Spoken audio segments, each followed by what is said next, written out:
Hello everyone, welcome back to practice mock. So कैसे हो guys आप सब? So I hope all of you doing well और आपकी प्रिपरेशन भी काफ़ी अच्छी चल रही होगी। सो दोस्तों, सबसे पहले मैं बात कर रहा हूँ कि अपन इस वीडियो में क्या करने वाले हैं कि अपना जो प्रैक्टिस मॉक का जो पहला फुल लेंथ टेस्ट है, ठीक है, वो फ्री ऑफ कॉस्ट है आप सभी के लिए। तो आप सारे लोग, जितने लोग भी 2024 के लिए प्रिपेयर कर रहे हैं, जिनको 2024 में गेट का एग्जाम देना है, वो क्या कर सकते हैं, ये टेस्ट सीरीज क्या कर सकते हैं, अटेम्प्ट कर सकते हैं। इनका पहला आपका जो पहला फुल लेंथ टेस्ट है वो फ्री ऑफ कॉस्ट है, तो आप सभी के लिए लाइव है। तो सभी लोग इस पेपर को क्या कर सकते हो, अटेम्प्ट कर सकते हो। तो उसी में हम लोग क्या करने वाले थे, अपन इस यूट्यूब चैनल पे इसी का जो पहला FLT है उसी का सोल्यूशन हम लोग देख रहे थे, उसको किस तरीके से क्वेश्चन को सॉल्व करना है। और अपना टारगेट ये है यहाँ पे कि आपको ये बताना है कि किस तरीके से आपको एग्जाम हॉल में क्वेश्चन को अप्रोच करना है, ठीक है, किस तरीके से किसी भी क्वेश्चन को पढ़ के क्वेश्चन को इनिशिएट किस तरीके से करना है। कि हाँ, ऐसा नहीं कि आप क्वेश्चन पढ़े और अटेम्प्ट करने लग गए, आपको थोड़ा सा आइडिया लग जाना चाहिए क्वेश्चन देख के ही कि ये क्वेश्चन आपसे फाइनल तक लगने वाला है कि नहीं लगने वाला है, ठीक है। और किस तरीके से देखो, क्योंकि गेट का क्या है, गेट में NET टाइप क्वेश्चन पूछे जाते हैं, MSQ टाइप क्वेश्चन पूछे जाते हैं, MCQ टाइप क्वेश्चन पूछे जाते हैं। तो हर तरीके के क्वेश्चन को किस तरीके से अप्रोच, यानी कि जैसे मैं बात करूँ NET का, तो NET में आपको पता है कि NET में वहाँ पे क्वेश्चंस में क्लियरली मेंशन होता है कि आपको कितने डेसिमल तक आंसर देना है, ठीक है, आपको इंटीजर में आंसर देना है या किस तरीके से आपको आंसर रिपोर्ट करना है। उन सारी चीज़ों की प्रैक्टिस मैं यहाँ पे आपसे करवाने वाला हूँ, क्योंकि देखो ये छोटे छोटे मिस्टेक्स जो होते हैं ना, वो एग्जाम में आपके लिए बहुत खतरनाक हो जाते हैं। क्योंकि अगर देखो सबसे बड़ा दिक्कत क्या है कि अगर आपको क्वेश्चन नहीं आ रहा है, ठीक है, आपने क्वेश्चन को अटैम्प्ट ही नहीं किया, आपको क्वेश्चन आ ही नहीं रहा है, तो आपको, ठीक है, आपने नहीं अटेम्प्ट किया, आपको मार्क्स नहीं मिलने वाले। बट अगर आपको क्वेश्चन आता है, वो क्वेश्चन अगर आप गेट में छोड़ के आओगे या फिर गलत करके आओगे ना, तो फिर आपका स्कोर तो काफ़ी कंप्रोमाइज हो जाएगा। तो आपको ये हमेशा ट्राई करना है कि एटलीस्ट जो क्वेश्चन आपको आ रहे हैं, ठीक है, उसको हम गलत ना करें एग्जाम में, ठीक है। तो ये ध्यान रखना। और इन सारी चीज़ों की जो प्रैक्टिस होती है वो कहाँ से होती है, वो होती है आपको ज़्यादा से ज़्यादा मॉक देने से, ज़्यादा से ज़्यादा टेस्ट सीरीज देने से, ठीक है, टेस्ट अटेम्प्ट करने से। तो इसी तरीके से ये जब आपका ये टेस्ट सीरीज है, ठीक है, अपना जो गेट का रिसेंट पैटर्न है उसी को ध्यान में रख के बनाया गया है। तो गेट का जो टेस्ट सीरीज आप इसमें चेक कर सकते हो कि आपके पास अभी 20% का डिस्काउंट भी है, ठीक है। आप कूपन कोड यूज कर सकते हो PM20 और आपको 20% डिस्काउंट अवेल कर सकते हो। यहाँ से आप देख सकते हैं, यहाँ पे 50 नंबर ऑफ टेस्ट है, 26 टॉपिक वाइज टेस्ट है, 6 फुल लेंथ टेस्ट है, ठीक है, फिर 9 सब्जेक्ट वाइज, 4 सेक्शनल टेस्ट है और 5 AIM टेस्ट है। तो इतने सारे टेस्ट मिल जाएंगे। मुझे लगता है कि प्रैक्टिस के लिए इतने सारे क्वेश्चन आपके लिए काफ़ी, अगर आपने प्रीवियस ईयर क्वेश्चन अटेम्प्ट कर लिया और इतने सारे क्वेश्चन, इतने सारे टेस्ट, और अगर आपने इतने सारे टेस्ट अगर आपने लगा लिए, तो आपके लिए एनफ है, ठीक है। तो बाकी हम शुरू करते हैं। हम क्या कर रहे थे, जो अपने मॉक का जो पहला फुल लेंथ टेस्ट है उसका एनालिसिस या उसका सोल्यूशन हम चेक कर रहे थे यहाँ पे। तो उसमें हमने 22 तक हमने क्वेश्चन अटेम्प्ट कर लिए थे। एक बार चेक कर लो कि कहाँ तक हुआ था लास्ट क्लास में। तो हाँ, ये सारे क्वेश्चन हो गए थे 20, तो ये भी हो गए थे 30 नंबर, अब ये हो चुका था, ठीक है। हाँ, ये होना बाकी था, ठीक है। तो इतने, ठीक है, 32 नंबर ऑफ क्वेश्चन है, ठीक है, 32 क्वेश्चन से क्या करना है, आगे हम इसको क्वेश्चन को सॉल्व करेंगे। तो सबसे पहले आप क्वेश्चन एक बार रीड करिए, ठीक है, आप एक बार क्वेश्चन को रीड करिए, एक बार समझिए किस तरीके से आपको अटेम्प्ट लेना है। उसके बाद मैं आपको यहाँ पे आपसे ये आपको क्लियर करने वाला हूँ, ठीक है। तो एक बार मुझे पेन सेलेक्ट कर लेने दो आप, ठीक है।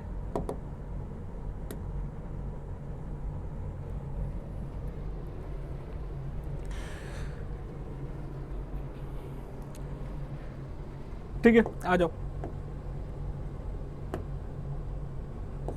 तो ये अपना क्वेश्चन है, आज का ये पहला क्वेश्चन है, ठीक है। एक बार आप रीड करो। A simply supported pre stress concrete beam is of span 28 metre, the initial stress is 1500 megapascal, the slip in the jack during the tensioning has been 3 mm, the modulus of elasticity of steel is 200 gigapascal, the loss of pre stress due to the anchorage slip. आपसे anchorage slip की वजह से क्या पूछा जा रहा है कि प्री स्ट्रेस बीम में कितना लॉस हो रहा है, परसेंटेज लॉस पूछा जा रहा है। तो सबसे पहले आप यह ध्यान देना है कि आपको जो लॉस पूछा जा रहा है वो परसेंटेज लॉस पूछा जा रहा है या फिर डायरेक्टली केवल लॉस पूछा जा रहा है, ठीक है।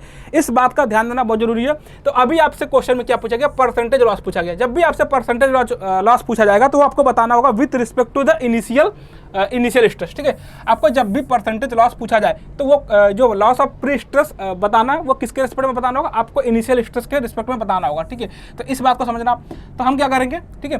तो सबसे पहले आप ये चेक कर लो कितना लॉस कितना होगा। तो जो डेल्टा जो लॉस इन प्री स्ट्रेस होगा, लॉस इन प्री स्ट्रेस कितना होने वाला, ये होगा आपके पास delta L upon L into ES, ठीक है। ये आपके पास लॉस इन प्री स्ट्रेस निकल के आएगा। अगर आप इसको सॉल्व करो कितना, तो डेल्टा L के लिए कितना, द स्लिप कितना, स्लिप आपके पास 3 mm है, तो आप 3 mm पुट कर लो, अपॉन टोटल लेंथ कितना 28 metre, the length of span कितना 28 मीटर, यानी कि आप इसको अगर ऊपर mm में पुट करो, नीचे भी आप क्या कर लो, इस वैल्यू के mm में पुट कर लो, तो 28 मीटर को आप अगर mm में पुट करोगे कितना होगा 28,000 mm हो जाएगा। ठीक है, यूनिट का आपको खास ध्यान रखना है। ठीक है, आपको यूनिट का ध्यान जरूर रखना है। ठीक है, आप यूनिट में गलती बिल्कुल नहीं करना। ठीक है, तो आप देखो इंटू ES कितना 200 गीगा पास्कल, अगर 200 गीगा पास्कल को आप न्यूटन पर mm स्क्वायर यानी कि मेगा पास्कल में पुट करोगे कितना जाएगा 200 इंटू 10⁻3, ये किस में जाएगा न्यूटन पर mm स्क्वायर यानी कि मेगा पास्कल में। ठीक है, तो आपको बस यूनिट का ध्यान रखना है। आपसे ये पूछा गया था कि लॉस इन प्री स्ट्रेस, पहले बता दो लॉस इन प्री स्ट्रेस कितना होगा delta L upon L into ES। अब डेल्टा L की वैल्यू खोज लो, कहाँ पे डेल्टा L की वैल्यू 3 mm है, अपॉन टोटल लेंथ कितना, टोटल लेंथ 28 मीटर है, यानी कि आप mm में पुट करोगे तो 28 इंटू 10⁻³ इंटू ES की वैल्यू आप किस में पुट करोगे मेगा पास्कल, क्योंकि मेगा पास्कल क्या होता है न्यूटन पर mm स्क्वायर होता है। तो आप अगर मेगा पास्कल में पुट करोगे 10⁻³ से मल्टीप्लाई करना पड़ेगा किसमें 200 में, तो आपके पास ये निकल के आएगा। ठीक है, अब आप इसको सॉल्व कर लो एक बार, ये सॉल्व करोगे आपका कितना आएगा, तो 3 इंटू 200 ये कैंसिल आउट होगा अपॉन 28, राइट, अपॉन 28 ये आपके पास हो जाएगा कितना 21.428 ये आएगा किसमें न्यूटन पर mm स्क्वायर में। ठीक है, आपको किसमें पूछा गया, आपसे पूछा गया परसेंटेज लॉस कितना हो जाएगा, परसेंटेज लॉस कितना हो जाएगा, लॉस आप बता दो लॉस कितना हो गया डेल्टा P अपॉन P। ठीक है, इंटू 100 डेल्टा P आपने कितना निकाला 21.428 अपॉन इनिशियल स्ट्रेस कितना आपके पास है, इनिशियल स्ट्रेस आपके पास 1500 इंटू 100 कर लो। ठीक है, तो यानी कि आप इसको क्या करोगे अपॉन 15। ठीक है, आपको यही करना है, लॉस इन प्री स्ट्रेस निकालिए delta L upon L into ES कर लिए। ठीक है, 21.428 आ गया। ठीक है, 21.428 आ गया। अब इसमें क्या करना है, आपको परसेंटेज लॉस बताना है, तो डेल्टा P अपन P इंटू 100 कर दिए। ठीक है, डेल्टा P अपन P इंटू 100 कर दिए, ये कितना जाएगा 21.428 अपन 15 कितना का 1.428 परसेंटेज आ गया। ठीक है, ये परसेंटेज में वैल्यू निकल के आ जाएगी आपके पास। तो आप इसका आंसर एक बार चेक कर लो, यही आपको काम करना है। एक बार लॉस निकाल लो, लॉस इन प्री स्ट्रेस निकालिए, उसके बाद परसेंटेज लॉस आप आसानी से निकाल सकते हो किसके रिस्पेक्ट में, with respect to initial stress के। ठीक है, तो आप चेक कर लो इसका आंसर क्या होगा। तो आपके पास यही काम किया, हाँ 1.43। ठीक है, 1.428 या फिर 1.43 वही काम करना है आपको। एक बार प्री स्ट्रेस लॉस निकाल लो, उसके बाद परसेंटेज लॉस कितना हो जाएगा with respect to initial stress. ठीक है, सिंपल सवाल था, अगले क्वेश्चन पे आ जाए एक बार। ठीक है, हाईवे का क्वेश्चन है, सिंपल सवाल एक बार देखो क्या समझना है। For a speed of 80 km/h the spacing between the vehicles, आपको क्या बताना है, आपको दिया गया स्पीड दिया गया। ठीक है, स्पीड दिया गया और आपको बताना है व्हीकल्स के बीच की स्पेसिंग कितनी है। ठीक है, और आपको एक यहाँ पे एक ग्राफ ड्रॉ किया गया। ठीक है, एक ग्राफ है, ग्राफ किसके बीच का है, ये ग्राफ है स्पीड वर्सेज ट्रैफिक वैल्यूम। ठीक है, एक ग्राफ आपको यहाँ पे दिखाया गया, वो ग्राफ किसके है, स्पीड वर्सेस ट्रैफिक वैल्यू का ग्राफ है, और आपको ये बताना है। ठीक है, for the speed of 80 km/h आपको ये बताना है कि व्हीकल्स के बीच का स्पेसिंग कितना होना चाहिए। तो आप सिंपल सी बात है, अगर आपको ग्राफ गिवन है, ठीक है, आप इस ग्राफ से चेक कर सकते हो कि अगर व्हीकल्स का स्पीड 80 km/h है, तो उस टाइम पे for the speed of 80 km/h आपके पास फ्लो कितना है, ट्रैफिक वैल्यूम कितना है। ठीक है, फ्लो यानी कि ट्रैफिक वैल्यूम की वैल्यू कितनी है, तो आप 80 के करस्पॉन्डिंग क्यू की वैल्यू चेक कर लो। तो क्यू कितना है फॉर द 80 km/h स्पीड के लिए, क्यू की वैल्यू कितना आप यहाँ से ग्राफ से चेक कर सकते हो, कितना 1200 PSU/h है, कितना 1200 PSU/h। ठीक है, यानी कि आपके पास जो ट्रैफिक वैल्यूम है, वो ट्रैफिक वैल्यूम कितना है, ट्रैफिक वैल्यूम है करस्पॉन्डिंग टू 80 km/h के करस्पॉन्डिंग कितना ट्रैफिक वैल्यूम आपके पास है 1200 PSU/h क्या है ट्रैफिक वैल्यूम है। ठीक है, अब अगर आपको ट्रैफिक वैल्यूम पता चल गया, तो यहाँ पे आप एक फॉर्मूला यूज कर सकते हो, Q = K × V। यहाँ से आप क्या निकाल सकते हो, यहाँ से आप निकाल सकते हो ट्रैफिक डेंसिटी, क्योंकि आपको स्पीड पता है। अब आपको ग्राफ के थ्रू क्या मिल गया, ग्राफ से आपको ट्रैफिक वैल्यूम की वैल्यू पता चल गई। अगर आपको ट्रैफिक वैल्यूम की वैल्यू पता चल गई, तो Q = K × V से आप क्या निकाल सकते हो, K की वैल्यू निकाल सकते हो। K की वैल्यू कितना होगा, Q/V। अब Q की वैल्यू कितना अब आपके पास 1200 है, अपॉन V की वैल्यू कितना 80 km/h है। ठीक है, 80 km/h। अब आप इसको सॉल्व कर लो, कितना हो जाएगा ये 15। ठीक है, ये 0 से कैंसिल आउट हुआ, कितना हो गया 15। ठीक है, तो ये 15 क्या हो गया 15 पर किलोमीटर। ठीक है, 15 व्हीकल्स या 15 PCU बोलते हैं यहाँ पे, PCU 15 व्हीकल पर किलोमीटर, ठीक है। अब आपको ये बताना है कि स्पेसिंग बताना है किसके बीच का, स्पेसिंग बताना 2 व्हीकल्स के बीच की स्पेसिंग कितनी होनी चाहिए वो बताना है। तो स्पेसिंग के लिए आप क्या निकाल सकते हो, स्पेसिंग जैसे कितना हो जाएगा 1000/k, ठीक है। 1000/k, थाउजेंड्स अपन k की वैल्यू कितना 15, ये आपके पास ये क्या निकल जाएगा, ये आपका निकल जाएगा स्पेसिंग बिटवीन दी 2 व्हीकल्स, ठीक है। 2 व्हीकल्स के बीच का जो स्पेसिंग आपको यहाँ से फाइंड आउट कर सकते हो। 1000/15 करना आपको सिंपली, आंसर आ जाएगा कितना 66.67, 66.67। यहाँ से आप क्या निकाल सकते हो, स्पेसिंग निकाल सकते हो 2 व्हीकल्स के बीच का, ठीक है। तो यहाँ पे समझना ये था कि आपको जो फ्लो गिवन है वो डायरेक्टली ना गिवन होके आपको एक ग्राफ के थ्रू आपको क्या निकाला, क्यू की वैल्यू एक ग्राफ के थ्रू फाइंड आउट करना है, जो कि यहाँ पे मेंशन है। और फिर आप क्या कर सकते हो, वहाँ से के की वैल्यू निकाल सकते हो, फिर आसानी से आप क्या निकाल सकते हो, स्पेसिंग बिटवीन 2 व्हीकल्स आप यहाँ से कैलकुलेट कर सकते हो 1000/k से, ठीक है, राइट। एक बार आप ऐसे सोल्यूशन पे आ जाओ, यही सेम काम यहाँ पे किया गया, ठीक है। ग्राफ के थ्रू आपने क्या निकाला, क्यू की वैल्यू निकाल लिया, फिर के की वैल्यू निकल गई, फिर स्पेसिंग निकाल सकते हो 1000/s से, राइट। तो इस तरीके से ये 33 नंबर ऑफ क्वेश्चन हुआ, 33वां क्वेश्चन। अब 34 नंबर ऑफ क्वेश्चन पे, 34वें क्वेश्चन पे जाओ। एक बार हम क्वेश्चन को रीड करेंगे, फिर उसके बाद क्या करेंगे, अटेम्प्ट करेंगे उसको, ठीक है। एनएटी टाइप क्वेश्चन है, एक बार क्वेश्चन रीड कर लो। An aggregate plant at a lime ridge has been found to be in violation of particular discharge standard. The mechanical shaker bag house has been selected for a particulate control. The number of bag required for a gas flow rate 20 meter cube per second. If each bag is 15 centimeter in diameter and 12 meter in length, will be the manufacturer's recommended air to cloth ratio for a aggregate plant is 0.010 meter per second. ठीक है, आपसे ये पूछा गया, number of bags पूछा गया, ठीक है। आप अगर एक बार क्वेश्चन समझ पा रहे हो तो क्वेश्चन ये दिया गया कि आपसे पूछा ये गया कि आपको नंबर ऑफ बैग्स की रिक्वायरमेंट है, और ये किस लिए है। आपका क्वेश्चन ये है ना कि एक प्लांट है, ठीक है, एक प्लांट है जहाँ से कुछ पर्टिकुलेट मैटर बाहर आ रहा है, ठीक है। उस प्लांट से कुछ पर्टिकुलेट मैटर बाहर आ रहा है। अब उस पर्टिकुलेट मैटर को, ठीक है, उस पर्टिकुलेट मैटर को एब्जॉर्ब करने के लिए या फिर खत्म करने के लिए अब हमने क्या यूज किया है, हमने मैकेनिकल शेकर बैग यूज किया है, ठीक है। मैकेनिकल शेकर बैग यूज किया और उसका फॉर द पर्टिकुलेट कंट्रोल, ठीक है। इस पर्टिकुलेट कंट्रोल को, जो पर्टिकुलेट मैटर आपसे इस प्लांट से बाहर आ रहा है, उसके कंट्रोल के लिए, ठीक है, उसको एब्जॉर्ब करने के लिए, उसके कंट्रोल के लिए हमने क्या यूज किया, मैकेनिकल शेकर यूज किया, मैकेनिकल शेकर बैग यूज किया गया। अब क्या है ना कि इस मैकेनिकल शेकर बैग का air to cloth ratio given है किसका, 0.010 मीटर पर सेकंड, ठीक है। आप इसके यूनिट को बहुत ज़्यादा ध्यान देना, ठीक है। अगर आपने एक बार यूनिट पकड़ लिया तो ये क्वेश्चन आपसे सॉल्व हो जाएगा आसानी से। तो आपसे नंबर ऑफ गैस पूछा गया है और गैस का फ्लो रेट आपको गिवन है 20 मीटर क्यूब पर सेकंड, ठीक है। फिर उसके बाद वापस से ईच बैग का डायमीटर एंड लेंथ गिवन है। तो आप इस क्वेश्चन को रिलेट करना, आपने निकाला होगा इन्वायरमेंट में नंबर ऑफ फिल्टर।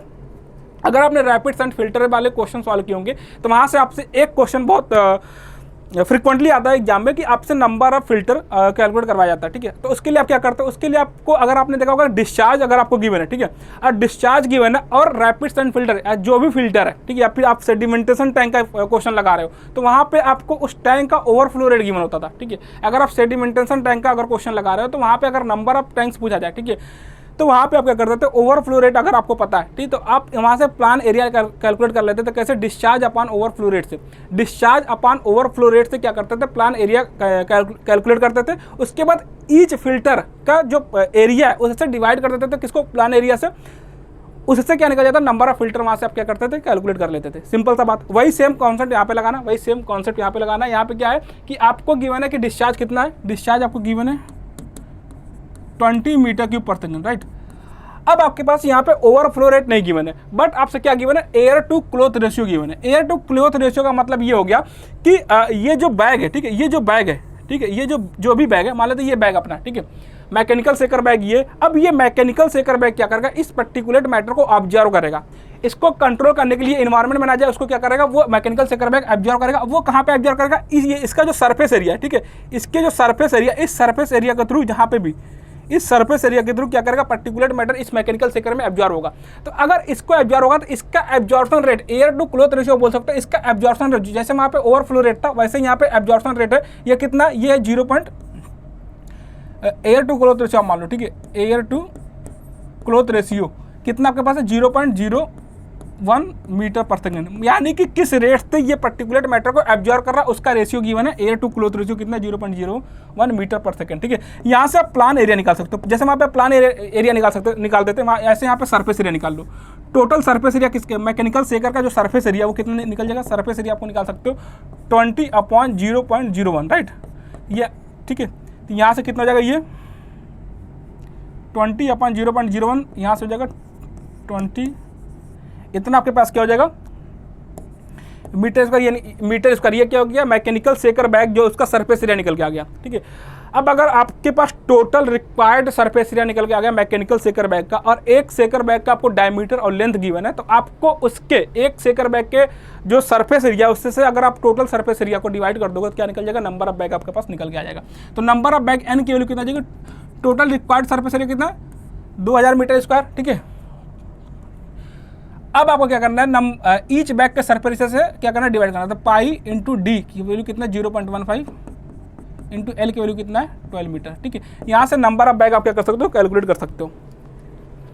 ठीक है, तो अच्छा क्वेश्चन है। एक नंबर में अगर आपसे ये क्वेश्चन पूछा जा रहा है तो बहुत ही मतलब आप बोल सकते हो कि बहुत ही अच्छा क्वेश्चन है। अगर आपको यूनिट का अच्छे से यूनिट पे अगर आपका अच्छा कमांड है तो आप इस क्वेश्चन को अगर आपने पहले नहीं भी करा है तो इस क्वेश्चन को आप देख के कर सकते हो। ठीक है, तो 353.67, क्योंकि नंबर ऑफ बैग है तो आपको क्या करना पड़ेगा, इंटीजर में रिपोर्ट करना पड़ेगा और हायर वैल्यू रिपोर्ट करना पड़ेगा। तो 354 क्या हो जाएगा, नंबर ऑफ बैग हो जाएगा।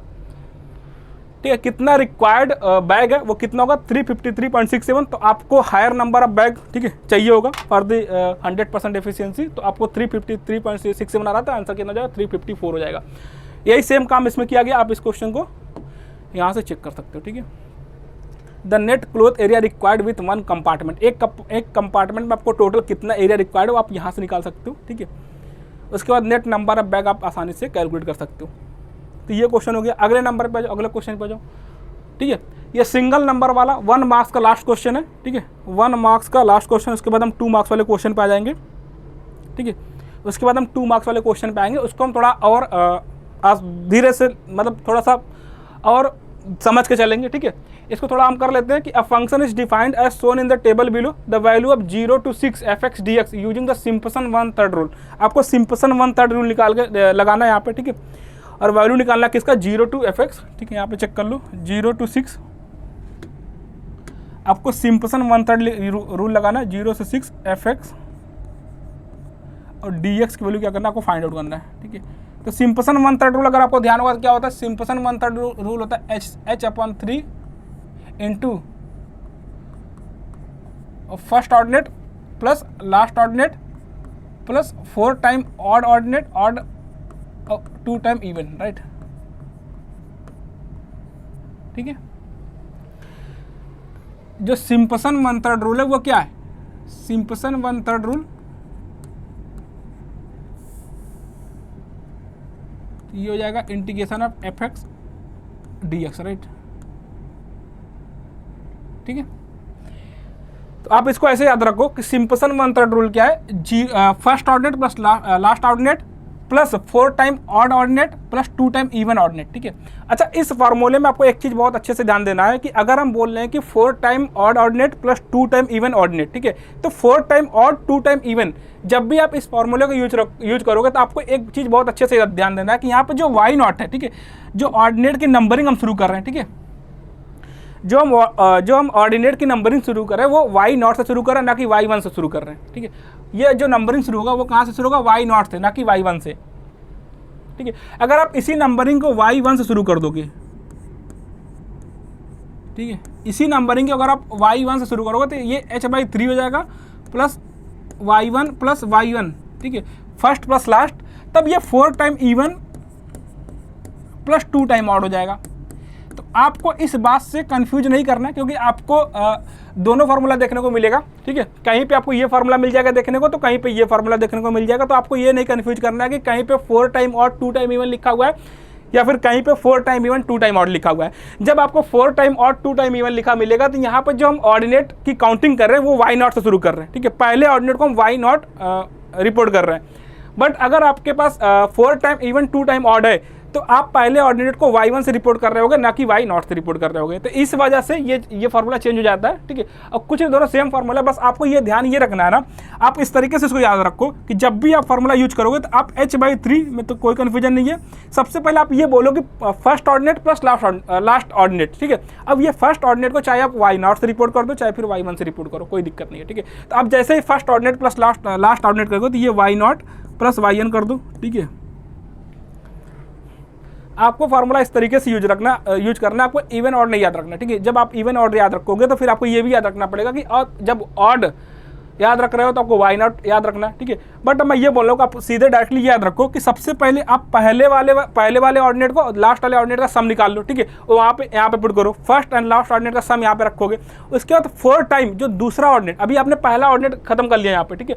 पहला ऑर्डिनेट आपने यूज कर लिया, अब 4 टाइम जो दूसरा ऑर्डिनेट आएगा वो प्लस उसके बाद उसका अल्टरनेट, ठीक है। तो 4 टाइम क्या आएगा यहाँ पे, अगर ये y0 है तो ये y1, इसके बाद y0 के बाद जो दूसरा ऑर्डिनेट बचेगा y1 बचेगा, उसके बाद उसका अल्टरनेट मतलब y1 के बाद y3 प्लस y5, ठीक है, dot dot dot plus 2 time even. अब इवन नहीं याद रखना है, अब आपका बच क्या गया, y1 हो चुका है, y3 हो चुका है, तब बचेगा कौन सा इवन वाला, y2 plus y4 plus dot dot dot, ठीक है।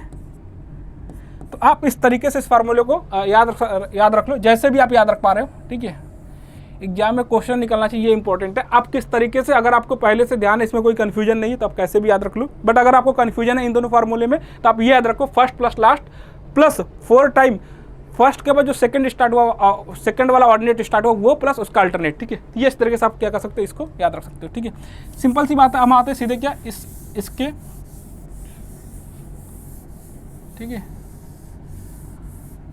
तो आपको क्या करना है, यहाँ पे देख लो, यहाँ पे h/3, h की वैल्यू कितना है, आप h की वैल्यू देखो कितना है, h की वैल्यू आपके पास कितना 1, ठीक है। अगर h की वैल्यू 1 है तो यहाँ पे कितना हो जाएगा h/3, तो 1/3, ठीक है। First ordinate plus last, first plus last, ठीक है। First ordinate plus last ordinate, 0 plus 42, 0 plus 42 into 4 plus, अब फर्स्ट हो चुका है तो सेकेंड प्लस इसका अल्टरनेट 2, 12 और 30, ठीक है। तो कितना हो जाएगा 2 plus 12 plus 30, right, 2 plus 12 plus 30। अब इसके बाद क्या कर सकते हो, जो बच गया इवन वाला, यानी कि 2 प्लस 4 6 प्लस 20, कितना 2 टाइम 6 प्लस 20, ठीक है। अब इसको सॉल्व कर लो, इसका आंसर आपका निकल के आ जाएगा, ठीक है। आप क्या करो, इसको सॉल्व कर लीजिए और इसका आंसर क्या हो जाएगा आपको आसानी से निकाल सकते हो। तो एक बार सॉल्व कर लो, इसको कितना आएगा, तो ये हो जाएगा कितना 42 प्लस 4 इंटू, तो ये कितना जाता है 2 plus 12 plus 30 plus 2 into 26 upon 3, 90 आ गया, ठीक है। इसका आंसर कितना जाएगा, 90 आ जाएगा,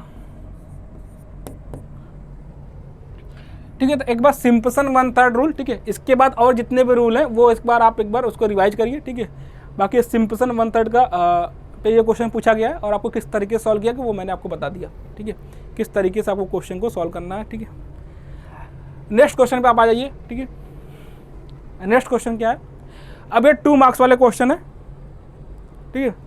ये 2 मार्क्स वाले क्वेश्चन है। एक बार क्वेश्चन वापस से आप रीड करो कि आपसे क्वेश्चन में पूछा क्या जा रहा है, उसके बाद हम क्या करेंगे, क्वेश्चन का अप्रोच लेंगे, ठीक है। तो आपसे क्वेश्चन पहले तो ये गिवन है, following are the typical Marshall test graph is shown, ठीक है। मार्शल टेस्ट में बहुत सारे ग्राफ मिलते हैं, उसमें से 3 ग्राफ आपके यहाँ पे दिखाए गए हैं, ठीक है। जो मार्शल टेस्ट है आपका क्या निकालने के लिए, ऑप्टिमम बिटुमन कंटेंट निकालने के लिए, ठीक है। मॉइस्चर कंटेंट क्या है, मार्शल टेस्ट का ये ग्राफ गिवन है और आपको क्या निकालना है, ठीक है। ये ग्राफ क्या क्या है, पहला ग्राफ है किसका, Marshall stability versus bitumen, percentage bitumen का। दूसरा यूनिट वेट परसेंटेज बिटुमन का। तीसरा void ratio versus percentage bitumen का। ये 3 ग्राफ आपको गिवन है और आपसे पूछा क्या जा रहा है, आपसे पूछा जा रहा है the optimum bitumen content of mix as per the Marshall method of bituminous mix design, ठीक है। तो मार्शल मेथड है बिटुमिनस मिक्स डिजाइन के लिए, उसके लिए क्या बताना है आपको, ऑप्टिमम बिटुमन कंटेंट की वैल्यू कितना होगा इस मिक्स के लिए, वो आपको बताना है, ठीक है। तो मार्शल, अकॉर्डिंग टू मार्शल क्या था, ठीक है। आप इस ग्राफ को अच्छे से एक बार देखो, ठीक है। अगर हम इस ग्राफ को देखें तो जो परसेंटेज कंटेंट है, परसेंटेज बिटुमन कंटेंट है corresponding to maximum Marshall stability, वो कितना है देखो। इस ग्राफ से अगर मैं एक बात समझूँ, ठीक है, तो सबसे पहले ये बात ये समझ जाओ यहाँ पे कि जो ऑप्टिमम बिटुमन कंटेंट होता है वो होता है एवरेज। और एवरेज किसका? Average of the percentage bitumen corresponding to these 3 values, ठीक है। आपका ये 3 वैल्यूज कौन कौन सा है? Percentage bitumen corresponding to maximum stability, ठीक है।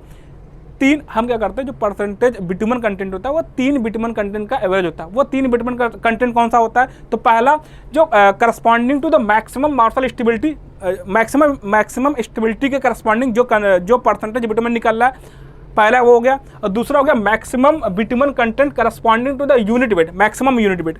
जो मैक्सिमम यूनिट वेट के करस्पॉन्डिंग जो बिटुमन कंटेंट आप निकला, दूसरा वो हो गया। और तीसरा जो है परसेंटेज वाइज जो 4% वाइड रेशियो, क्या है? 4% वाइड रेशियो के करस्पॉन्डिंग जो आपके पास निकला, क्या? परसेंटेज बिटुमन निकला। इन तीनों का जो एवरेज होगा वही क्या होगा? ऑप्टिमम बिटुमन कंटेंट होगा, ठीक है। तो अगर हम बात करें कि ऑप्टिमम बिटुमन कंटेंट क्या है, तो आप यहाँ से चेक करो, ठीक है। ऑप्टिमम बिटुमन कंटेंट जो होगा वो क्या होगा? 3 बिटुमन कंटेंट का एवरेज होगा, जिसमें से पहला क्या होगा? Bitumen content corresponding to the maximum stability. तो मैक्सिमम स्टेबिलिटी के करस्पॉन्डिंग जो बिटुमन कंटेंट है वो कितना? 5.5 है, ये होगा 5.5 plus percentage bitumen content corresponding to what? Corresponding to the maximum unit weight. तो मैक्सिमम यूनिट वेट के करस्पॉन्डिंग जो आपके पास परसेंटेज बिटुमन है वो कितना है? 6% है, तो ये 6 हो गया। प्लस अब 4% वाइड रेशियो के करस्पॉन्डिंग जो बिटुमन कंटेंट है वो आप चेक कर लो कितना है, वो आपको यहाँ पे मिलेगा। तो 5.5 प्लस 6 प्लस ये कितना है? ये चेक कर लो, ये है कितना? 5.8। तो 5.5 प्लस 6 और ये प्लस कितना? 5.8, ठीक है, अपॉन 3। इसका जो एवरेज होगा, इन तीनों का जो एवरेज होगा वही क्या होगा? ऑप्टिमम बिटुमन कंटेंट होगा। आप इसको सॉल्व कर लो, कितने का? 5.8 आ जाएगा, ठीक है। ये 5.5 है, ये 6 है, 5.8 है, तो इसका आप एवरेज निकालोगे तो 5.8 आ जाएगा आपका इसका एवरेज वैल्यू। इसका एक बार सोल्यूशन आप चेक कर लो, ठीक है। वही काम किया गया है कि the optimum bitumen content for the mix design is found by the taking the average value of the following three bitumen contents found from the graphs of the test result, ठीक है। तो bitumen content corresponding to the maximum stability, bitumen content corresponding to the maximum unit weight, bitumen content corresponding to the median of design limit of percent air void in the total mix, यानी कि 4% air wide corresponding जो bitumen content आप उन तीनों का average निकाल लोगे, ठीक है। वही क्या होगा? ऑप्टिमम बिटुमन कंटेंट हो जाएगा इस टेस्ट के लिए, ठीक है, इस सैंपल के लिए। ये क्वेश्चन था, ठीक है, हाईवे मटेरियल का क्वेश्चन। अच्छा क्वेश्चन, आप चेक करना। अब आप एक बार अगले क्वेश्चन पर जाओ, ठीक है। एक बार आप क्वेश्चन रीड करो, ठीक है। एक बार खुद से, अगर आपने टेस्ट को अटैम्प्ट नहीं किया है तो एक बार क्वेश्चन को आप खुद से पहले ट्राई कीजिए, एक बार खुद से सॉल्व करने का, ठीक है। एक बार आप वीडियो को पॉज कर दीजिए, उसके बाद क्वेश्चन को फिर से खुद से सॉल्व करिए। उसके बाद जाके ही आप ये क्या करना, आप उसके बाद ही जाके आपको सोल्यूशन चेक करना है, उसके बाद ही आपको सोल्यूशन देखना है, ठीक है। सोम का क्वेश्चन है ओवर हैंगिंग बीम है, ठीक है। आपसे पूछा गया कि an overhang beam is given in the figure, which of the following bending moment is correct for the given beam, ठीक है। बेंडिंग मोमेंट डायग्राम बना हुआ है, ठीक है। ये बीम आपके पास एक ओवर हैंगिंग बीम है, आपके लिए इस ओवर हैंगिंग बीम के लिए यहाँ पे बेंडिंग मोमेंट डायग्राम बना हुआ है, ठीक है। आपको बताना कौन सा बेंडिंग मोमेंट डायग्राम क्या है, करेक्ट है, ठीक है। तो यहाँ पे क्या है, ओवर हैंगिंग बीम है, आपको ये बताना है कि कौन सा बेंडिंग मोमेंट डायग्राम आपके लिए यहाँ पे करेक्ट है इस ओवर हैंगिंग बीम के लिए, ठीक है। सिंपल है, देखो हमको क्या करना है, सबसे पहले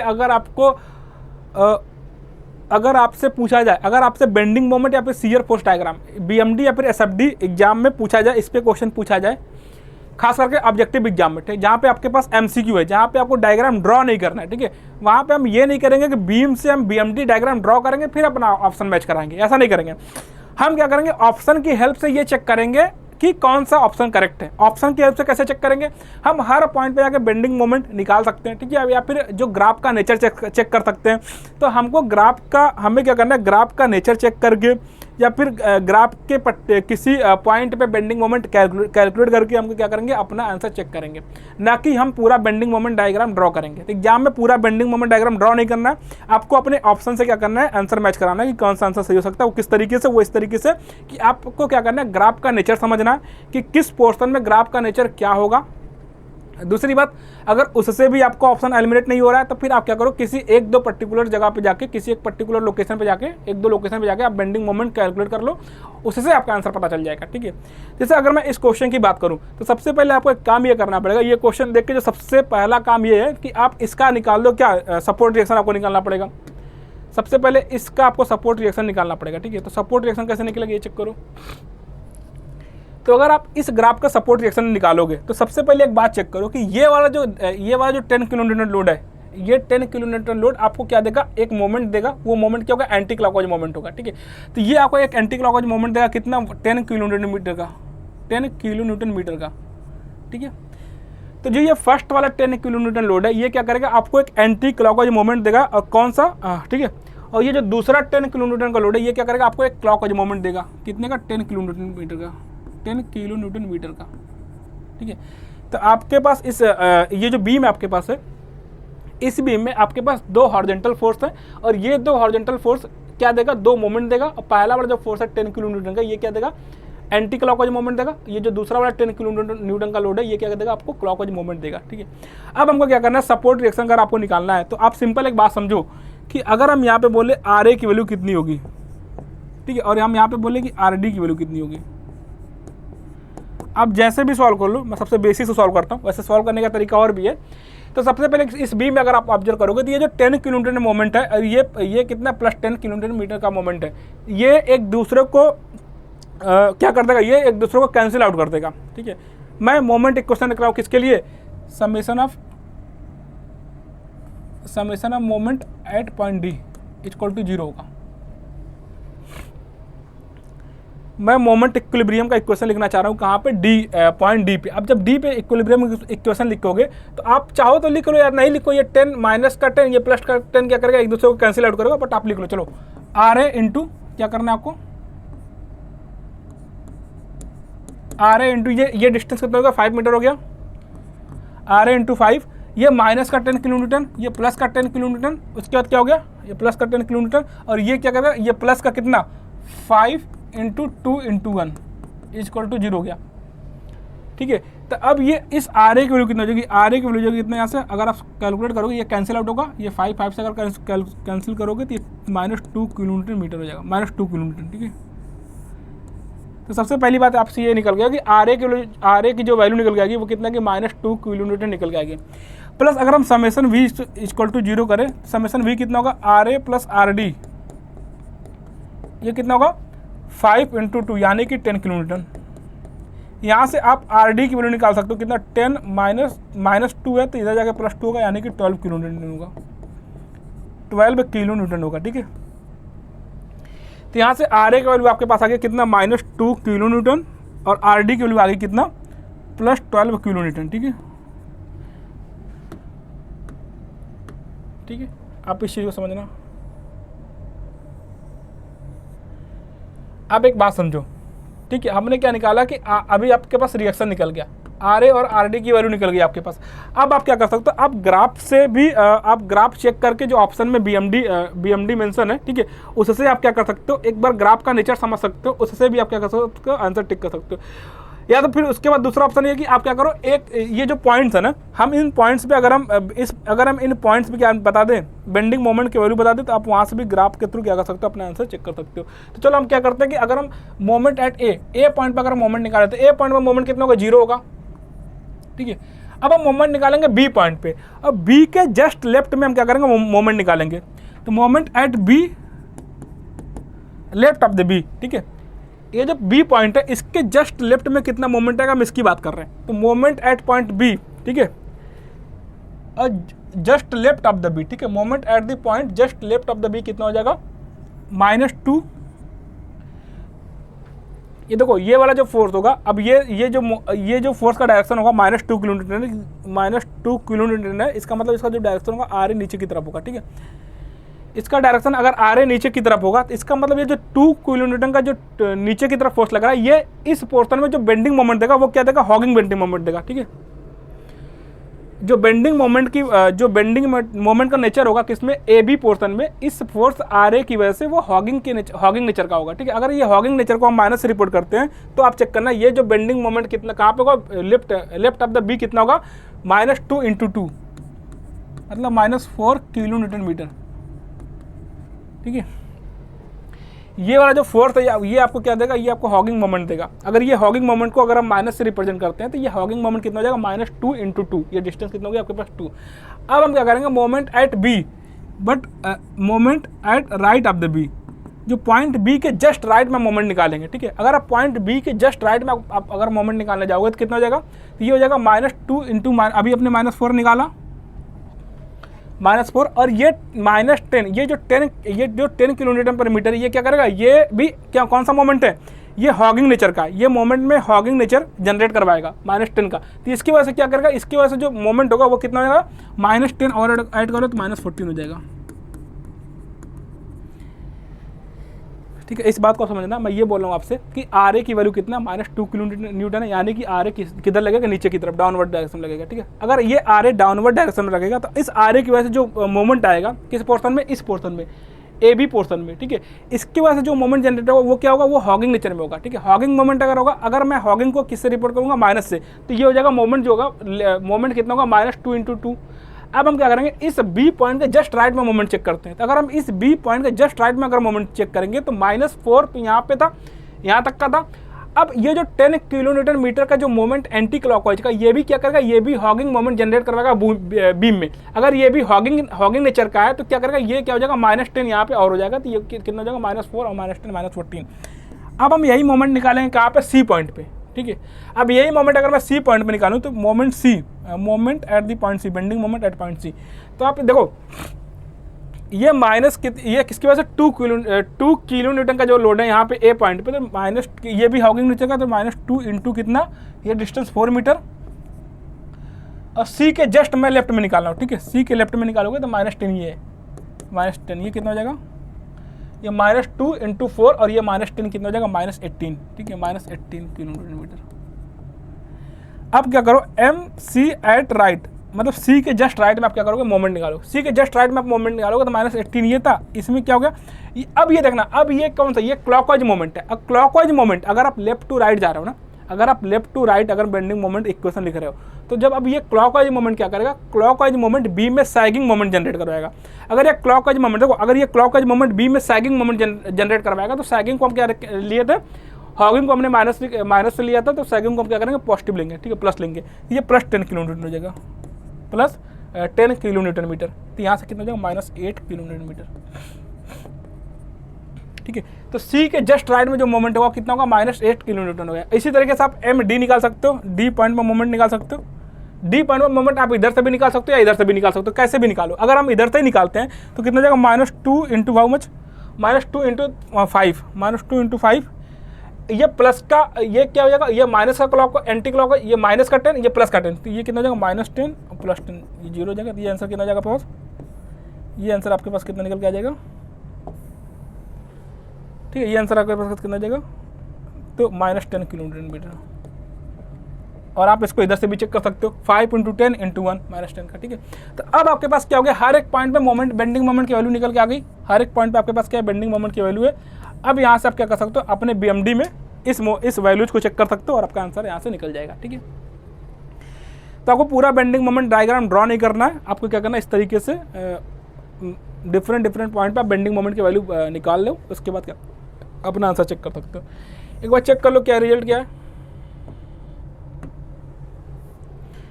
तो इसका आंसर चेक करो क्या है, तो वही काम किया गया। ठीक है, सबसे पहले आप सपोर्ट रिएक्शन निकालो, तो -2 हो गया यहाँ पे, और वो 12 हो गया डी पे।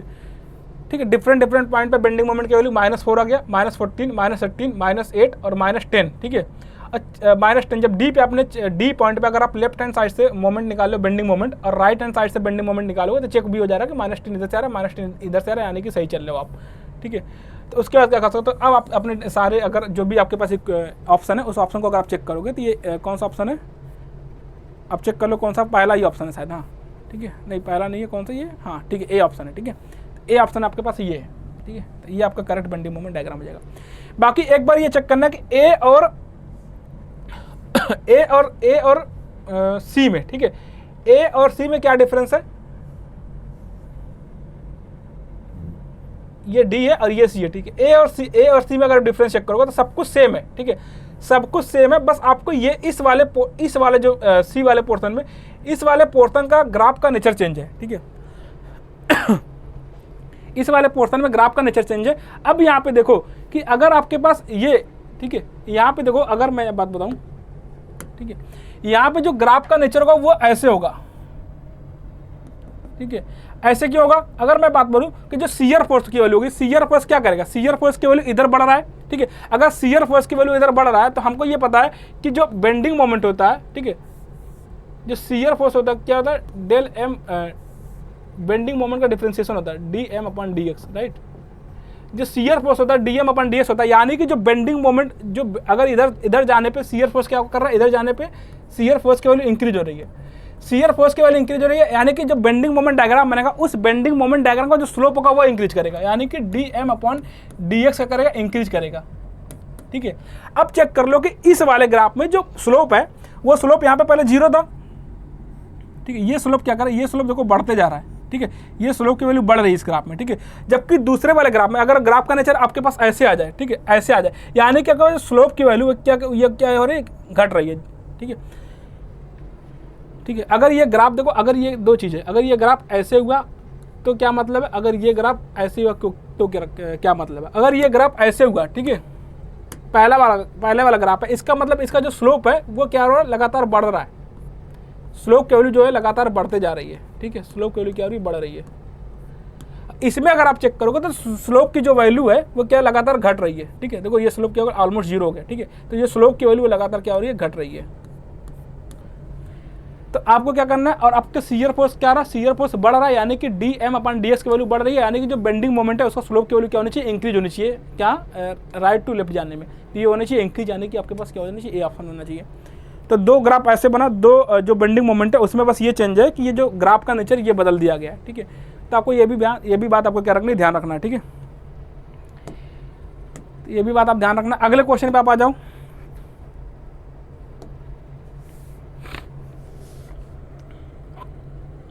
ठीक है।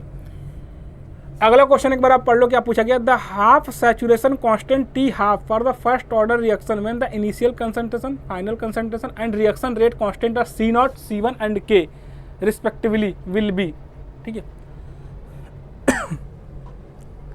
आपसे टी हाफ की वैल्यू पूछी जा रही है कब, ठीक है, the half saturation constant T half पूछा जा रहा है for the first order reaction, कौन सा रिएक्शन, फर्स्ट ऑर्डर रिएक्शन है, और इसके क्या गिवन है, इस फर्स्ट ऑर्डर रिएक्शन के लिए आपको गिवन है इनिशियल कंसंट्रेशन, फाइनल कंसंट्रेशन और रिएक्शन रेट कांस्टेंट आपको गिवन है, ठीक है, चेक करना।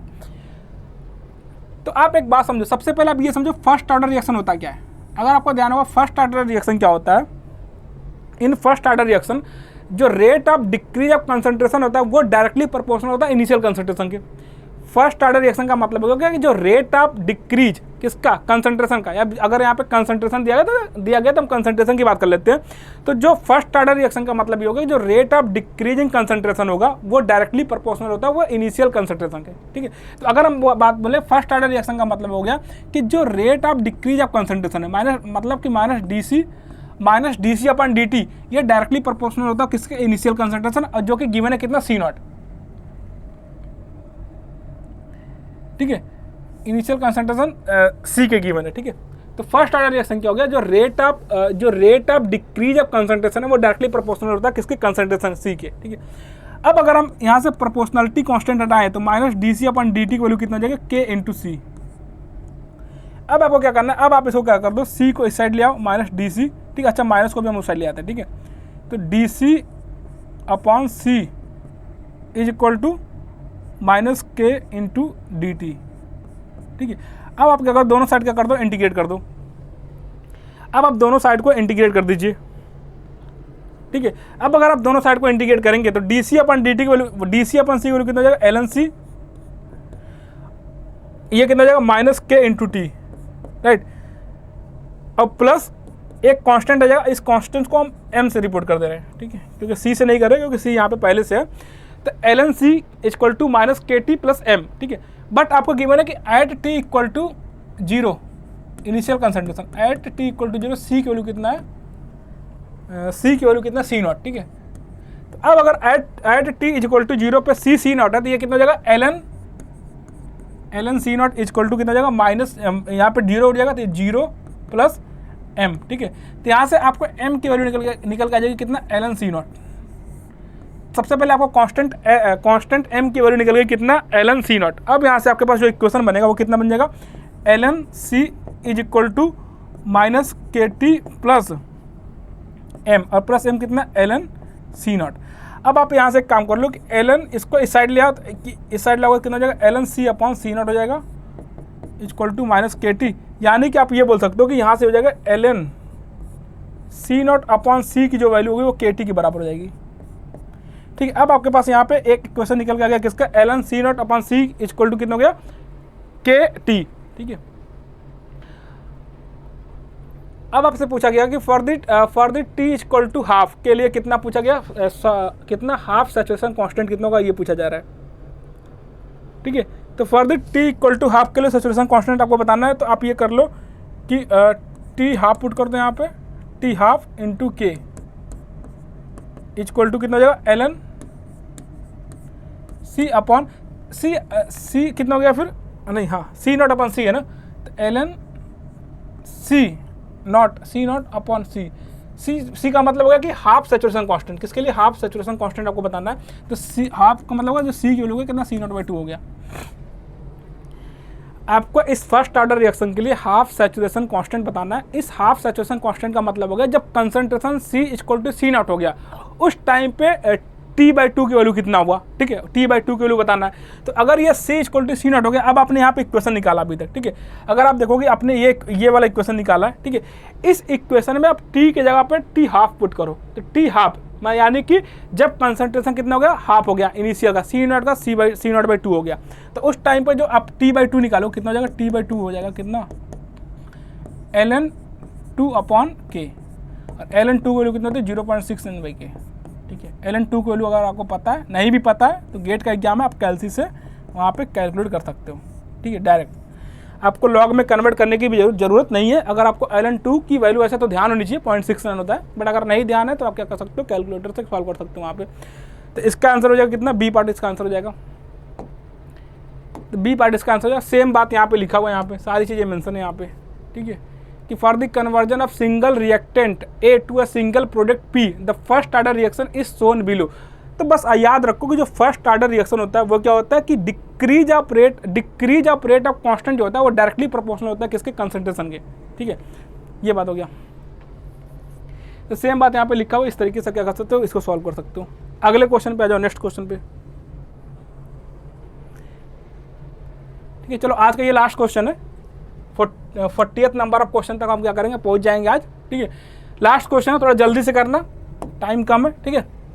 आपसे ये बोला जा रहा है कि a bar spring arrangement is as shown in the figure is subjected to temperature rise given by Tx equal to Tx cube upon L cube due to this temperature variation thermal stress developed in the bar, ठीक है। आपको ये एक arrangement given है, इस arrangement का क्या करा जा रहा है, टेम्परेचर हम इंक्रीज कर रहे हैं, ठीक है। और ये लीनियर वेरिएशन नहीं है, जो टेम्परेचर इंक्रीमेंट का वेरिएशन है वो लीनियर वेरिएशन ना होके क्या है, जो उसका जो वेरिएशन यहाँ पे गिवन है किसका है, Tx क्या है, T upon x cube upon L cube, यानी कि किसका, एक्स की पावर 3 का वेरिएशन है, ठीक है। आपसे ये बोला जा रहा है कि जब क्या पूछा जा रहा है कि थर्मल स्ट्रेस कितना जनरेट होगा, ठीक है। आप एक बार अरेंजमेंट चेक करो, इस अरेंजमेंट में आपसे क्या पूछा गया, थर्मल स्ट्रेस की वैल्यू पूछी जा रही है। तो आप सबसे पहले एक बात समझो, जो थर्मल स्ट्रेस होता है वो जनरेट कब होता है। तो थर्मल स्ट्रेस, जब भी आपसे क्वेश्चन थर्मल स्ट्रेस का मिले सॉल्व करने के लिए, सबसे पहले आपके माइंड में ये आना चाहिए थर्मल स्ट्रेस जनरेट कब होता है। तो थर्मल स्ट्रेस स्ट्रेन की वजह से नहीं जनरेट होता है, थर्मल स्ट्रेस जनरेट होता है due to the prevented strain, ठीक है।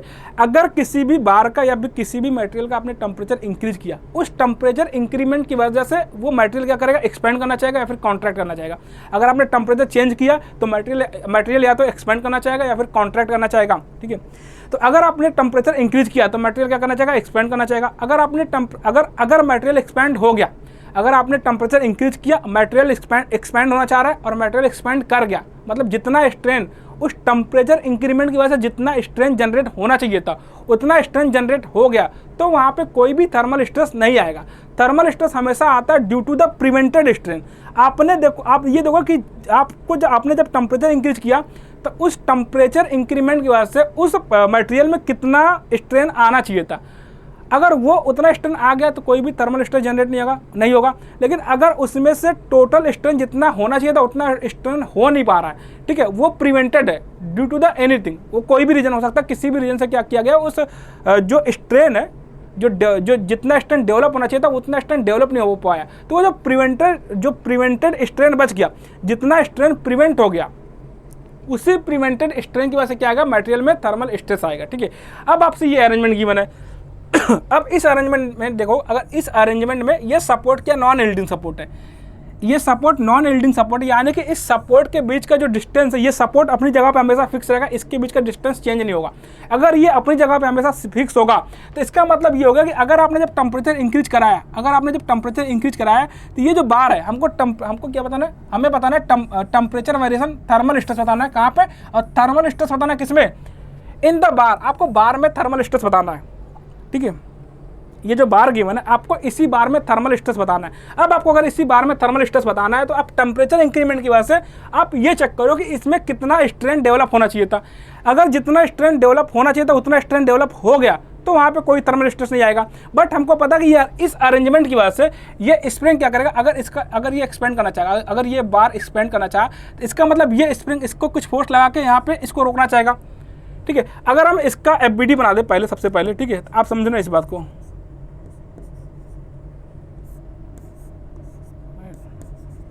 इसका FBD ये बन के आएगा। ठीक है, यानी कि अगर हम इसका टेम्परेचर इंक्रीमेंट किए, ये जो P फोर्स होगा, ये P फोर्स क्या करेगा, इसके स्ट्रेन को कम करवाएगा। अगर यही P फोर्स क्या करेगा, यही स्प्रिंग पे लगेगा। कहने का मतलब है कि यहाँ पे अगर हम इसको डेल्टा 1 बोले, इसको डेल्टा 2 बोले, इसको हम डेल्टा 3 बोले। ठीक है, तो जो नेट डेल्टा है, delta 1 plus delta 2 plus delta 3, ये हमेशा क्या होगा, 0 होगा, क्योंकि ये सपोर्ट नॉन यील्डिंग है।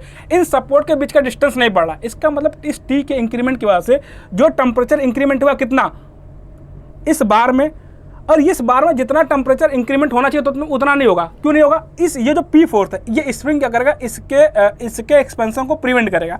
तो यहाँ पे हमने एक P फोर्स लगा दिया और यही P फोर्स क्या करेगा, इस स्प्रिंग को कंप्रेस करेगा। ये डेल्टा 2 हो गया, ये डेल्टा 3 हो गया। टोटल डिस्प्लेसमेंट जो डेल्टा होगा, डेल्टा यानी कि delta 1 plus delta 2 plus delta 3, ये हमेशा क्या होगा, 0 होगा, क्योंकि सपोर्ट नॉन यील्डिंग है, यानी कि सपोर्ट के बीच का डिस्टेंस चेंज नहीं हो रहा है। ठीक है, सपोर्ट के बीच का डिस्टेंस क्या हो रहा है, चेंज नहीं हो रहा है। तो आपको क्या करना है, delta 1 plus delta 2 plus delta 3 को 0 कराना है। अब बात यह था सर, हमको डेल्टा 2 यानी कि इस बार में जो डिफ्लेक्शन होगा, इस बार में जो डिफ्लेक्शन होगा वो आप कैलकुलेट कर दो। तो डेल्टा क्या हो जाएगा, यहाँ पे आप डेल्टा बार बताओ, हम बार में डेल्टा बता रहे हैं। ठीक है, अब बार में आप जब डेल्टा बताओगे तो देखो यहाँ पे बार क्या है, यहाँ पे जो बार है वो बार क्या, वहाँ पे बार का लेंथ कितना, L है। ठीक है, और यहाँ पे टेम्परेचर कांस्टेंट ना होकर टेम्परेचर वेरी कर रहा है। अगर आप टेम्परेचर वेरी कर रहा है ना, तो आप एक काम करो, सबसे पहले एक स्ट्रिप कट कर लो, इस बार से इस डिस्टेंस x से जाके एक स्ट्रिप कट करो dx लेंथ का। ठीक है, एक dx लेंथ का एक स्ट्रिप कट करो। आप ये बता दो कि इस dx लेंथ में कितना इंक्रीमेंट हुआ है due to the temperature rise T। इस टेम्परेचर राइज T की वजह से इस dx लेंथ के स्ट्रिप में कितना लेंथ का चेंज हुआ।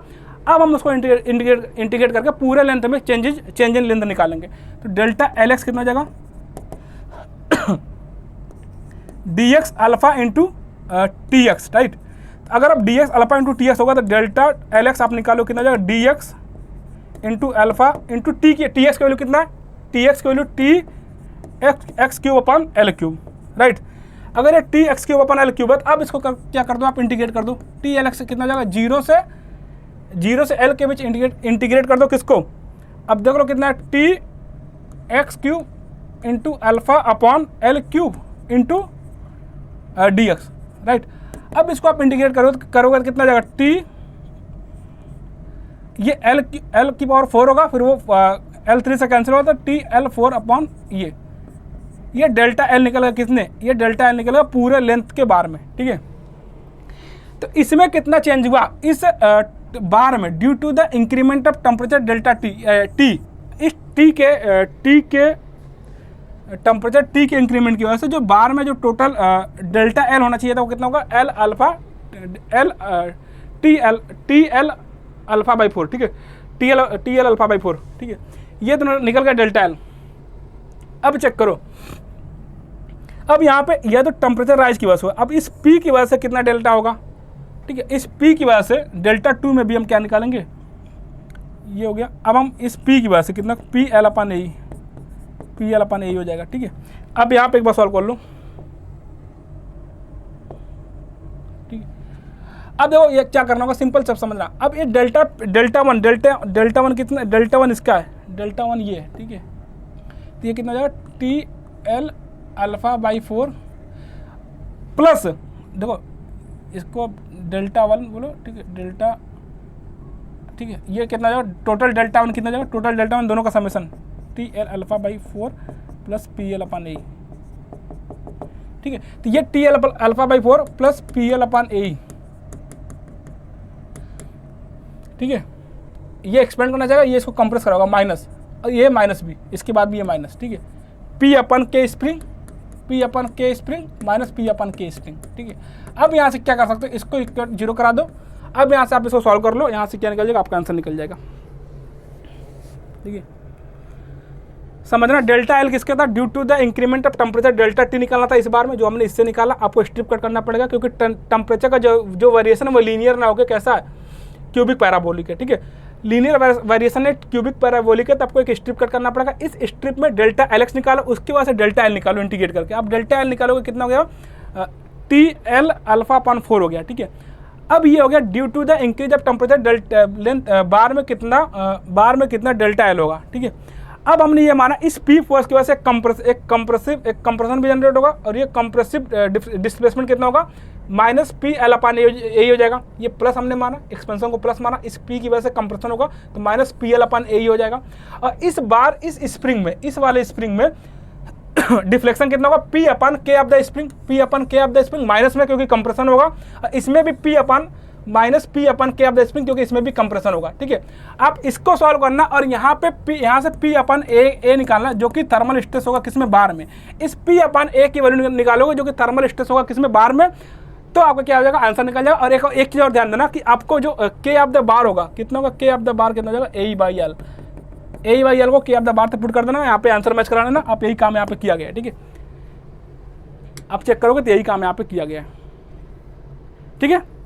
क्या किया गया, आपको T L alpha by 4 minus P L upon A, इस पी की वजह से कंप्रेशन इस बार में, माइनस पी अपन के स्प्रिंग, इस स्प्रिंग में कितना डिफ्लेक्शन है, और इस स्प्रिंग में कितना डिफ्लेक्शन, माइनस पी अपन के स्प्रिंग, यहाँ को जीरो कराओगे। अब इसको आप सॉल्व कर लोगे, यहाँ से पी अपन ए यानी कि स्ट्रेस किसमें, पी अपन ए किसकी वैल्यू, पी अपन ए किसका है, बार का, तो पी अपन ए मतलब थर्मल स्ट्रेस किसमें, बार में, स्प्रिंग में नहीं। ये स्प्रिंग का थर्मल स्ट्रेस नहीं, ये बार का थर्मल स्ट्रेस है, क्योंकि पी अपन ए एरिया किसका यूज करना है, इस बार का। तो पी अपन ए बार में कितना थर्मल स्ट्रेस है, पी अपन ए ई अल्फा टी अपन 4 प्लस 4 इंटू 1 प्लस 2 इंटू के बार अपन के स्प्रिंग, ठीक है। तो इस तरीके से क्या करना है, आपको इस क्वेश्चन को सॉल्व करना है। तो दोस्तों आज के लिए इतना रखते हैं, ठीक है। बाकी आप अपनी प्रैक्टिस को इसी तरह कंटिन्यू कीजिए, ज़्यादा से ज़्यादा क्वेश्चन लगे, ज़्यादा से ज़्यादा टेस्ट सीरीज की प्रैक्टिस कीजिए, क्वेश्चनों की प्रैक्टिस कीजिए टेस्ट सीरीज के माध्यम से, जिससे आपकी प्रिपरेशन हो ज़्यादा इनहेंस होगी। तो आज के लिए इतना रखते हैं, बाकी हम मिलते हैं नेक्स्ट क्लास में। आज के लिए थैंक यू एवरीवन।